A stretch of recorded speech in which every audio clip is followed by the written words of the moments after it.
And we have just a few more minutes to this section.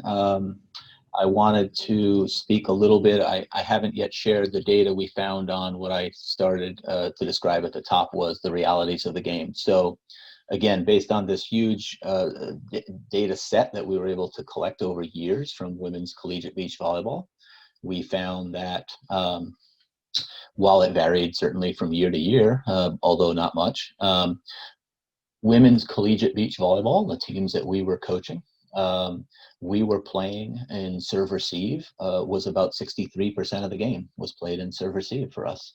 And about 37% of the game was in transition.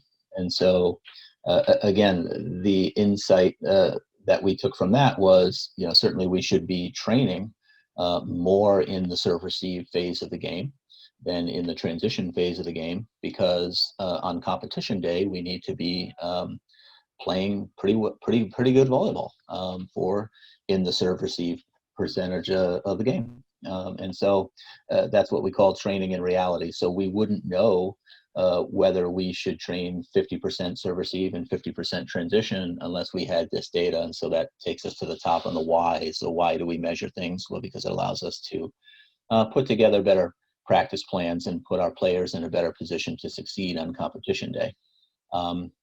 We also found that roughly 59% so in the serve receive phase, which was 63% of all the volleyball we played, 59% we were in system, and 46% of that time we were out of system. So, and again, to the same effect, we were able to use that information to determine, hey, we should probably be training in system serve receive about 60% of the time, the skills that are essential to perform in that moment.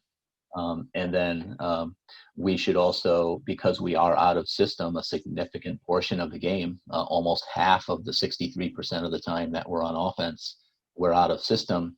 It gave us some insight into saying, hey, this is a significant part of the competition, and we as coaches had better make sure we're giving our players a chance to succeed by making this portion of the practice a significant amount of the time that we have.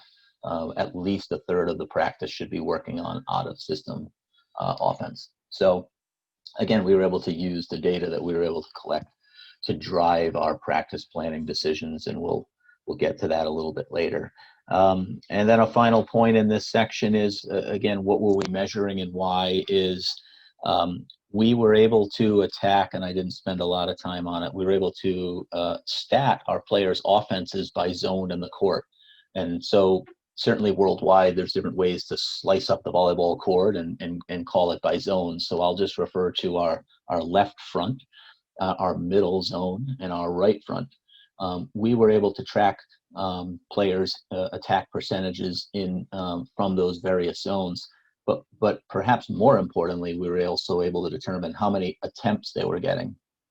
And for example, this past year, I was looking at some of that data, and I was learning that some of our players were getting 90% of all of their training was on one side of the court, and only 10% was on the other side of the court. So that wasn't completely by accident. That was largely because that particular player was designated a right or left side player, and they were playing on that side in competition. But we thought it was pretty important to perhaps give the player an opportunity to have a little more well-rounded training.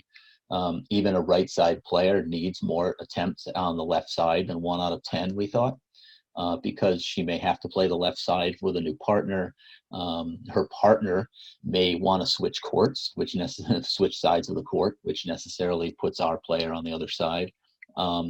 And because in the transition phase of the game, our right side player may get a dig and have to take a swing on the left side of the court. And so catching that mistake, if you will, by us coaches allowed us an opportunity to say, wait, we need to give these players a greater chance to train on the other side of the court in their offense than what we're currently giving them, so that when we're in a match and we get a dig or something happens that causes our player to be on the other side of the court than she typically plays, she has a greater chance at being successful.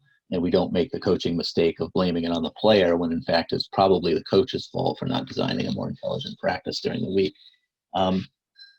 So with that, that kind of closes or wraps that what is your standard and what are you measuring section. And after a break here, we'll slide into better practice design. It's out in, I believe I published it on